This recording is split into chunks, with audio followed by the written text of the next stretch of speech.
Hello, सुप्रभात। हम लोग क्लास 6, 7, 8 में मानव संसाधन के बारे में पढ़ रहे हैं।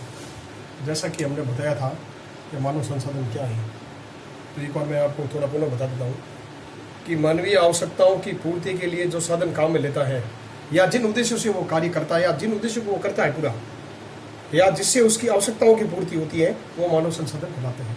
मतलब मनुष्य की जो आवश्यकताओं की पूर्ति करता है या जिन साधनों को काम में लेता, कुछ भी कह सकते हैं, तो वो होती है। जैसे जनसंख्या वितरण के बारे में भी हमने बताया था।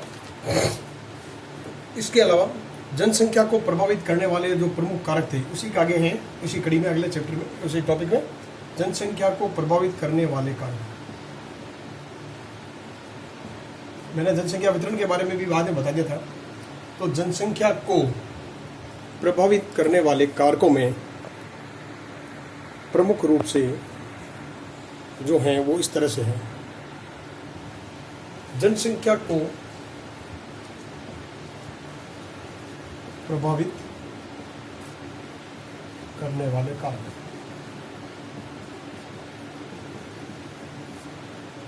नंबर 1, स्थलाकृति।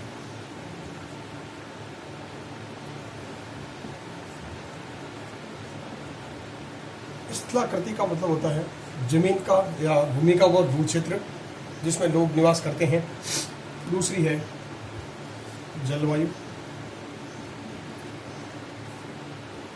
तीसरा है मृदा यानी मिट्टी।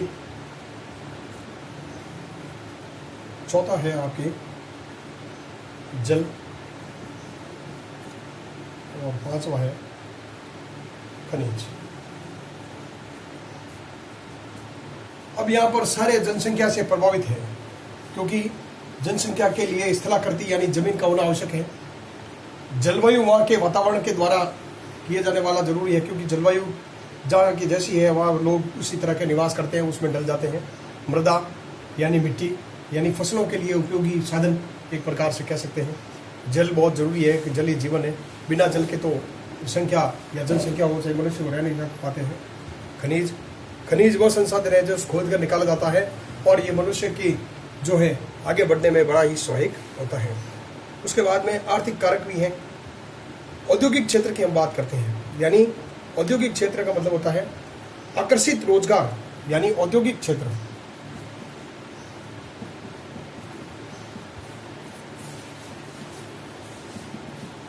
विकास का एक मार्ग, यानी रोजगार का मार्ग कह सकते हैं।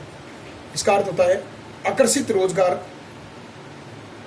जिसमें सभी लोगों को एक मोटे तौर पर रोजगार प्राप्त हो सकते हैं।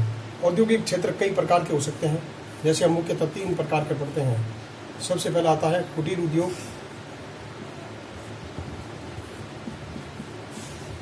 दूसरे आते हैं लघु उद्योग और तीसरे आते हैं वृहत उद्योग।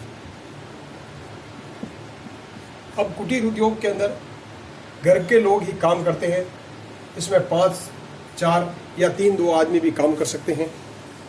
लेकिन लघु उद्योग में इससे थोड़ा बड़ा, यानी 10 से 20 या 50 आदमी काम कर सकते हैं।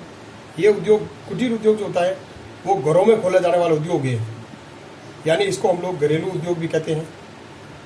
इसको घरेलू उद्योग। लघु उद्योग थोड़ा इससे बड़ा होता है, इसमें 50 से 100 आदमी काम करते हैं और कम पैसे के अंदर ये स्टार्ट हो सकता है। लेकिन वृहत उद्योग के अंदर संख्या 500 से 400, 500, 1000 तक की हो सकती है। इसमें अधिक पूंजी पर ये उद्योग खोला जा सकता है, क्योंकि इसमें जब ज़्यादा मनुष्य कार्य करेगा तो अधिक पूंजी का कार्य करेगा मनुष्य। तो इस प्रकार से बंद रहे, मनुष्य अधिक पूंजी पे काम करेगा, वो वृहत उद्योग कहलाता है। और ये बड़ा उद्योग होता है जो अधिक लोगों के द्वारा चलाया जाता है। बंद रहे। तो इस तरह से इस उद्योगों के रूप में हम लोग,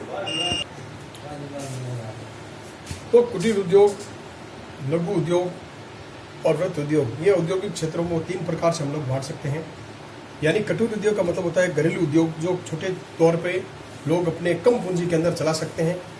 लघु उद्योग में बस 50 से 100 आदमी काम करते हैं, जबकि वृहत उद्योग एक बड़ा उद्योग होता है जिसमें अधिक रोजगार प्राप्त होता है, लेकिन इसमें लागत भी अधिक आती है।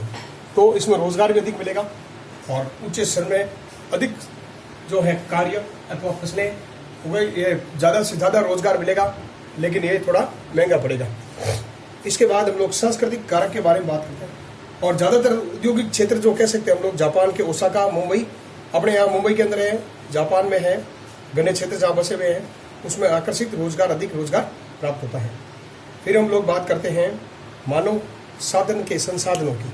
अब मानव के जो संसाधन हैं उसके साधन कौन कौन से, उसके बारे में थोड़ा सा एक देख लेते हैं।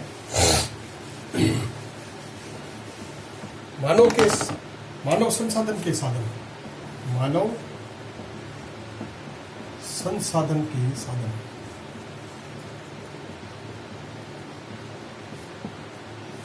अब यहां पर मानव संसाधन के प्रमुख साधनों में नंबर 1 भूमि, बहुत ही आवश्यक चीज है। भूमि का मतलब होता है वह जमीन या भू प्राकृतिक उपहार या प्रकृति जिसमें पेड़ पौधे, नदियां इत्यादि प्राप्त होते हैं। दूसरा साधन होता है श्रम। अब ये श्रम क्या है? श्रम का मतलब होता है परिश्रम, मेहनत, क्योंकि किसी भी रोजगार को जब खोलेंगे तो उसमें कार्य करने के लिए आदमी या मजदूर की आवश्यकता होगी। जब तक श्रम और परिश्रम नहीं होगा तो उस साधनों का कोई अर्थ नहीं रह जाता है, इसलिए श्रम का होना आवश्यक है। उसके बाद में आती है पूर्ति। पूर्ति का मतलब होता है किसी कार्य को करने के लिए किए जाने वाला पूरा कार्य या उसकी इच्छा पूर्ति या किसी प्रकार के घाटे को पूरा किया जाना। फिर है मानव पूंजी। आज किसी भी हम रोजगार को अगर लगाते हैं तो उसके लिए मानव अपनी पूंजी लगाएगा तभी वह रोजगार कर सकेगा, अन्यथा नहीं। उसके बाद पांचवा आता है साहस। अब देखिए हर कार्य के अंदर क्या होता है, कोई भी काम करते तो रिस्क होता है, तो किसी भी रोजगार को या कार्य करने के लिए रिस्क लेना पड़ेगा, यानी साहस के बिना कोई कार्य नहीं हो सकता है। इसी के अलावा हम लोग एक परिभाषा लिखेंगे भूमि की, नोट करेंगे सभी। भूमि यानी समस्त प्राकृतिक उपहार, समस्त प्राकृतिक उपहार या प्रकृति द्वारा प्रदत्त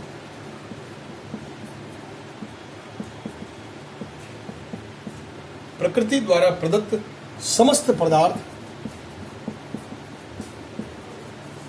प्रकृति द्वारा प्रदत्त समस्त पदार्थ, धरातल, पेड़ पौधे, नदियां, पहाड़ आदि,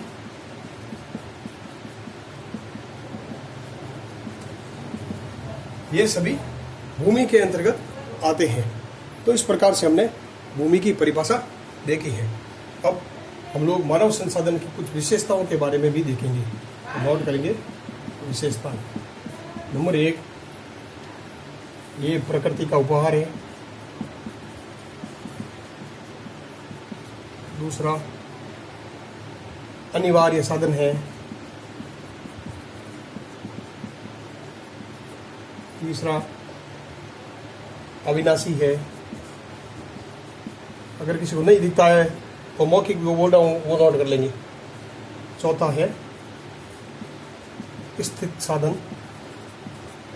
पांचवा है निष्क्रिय।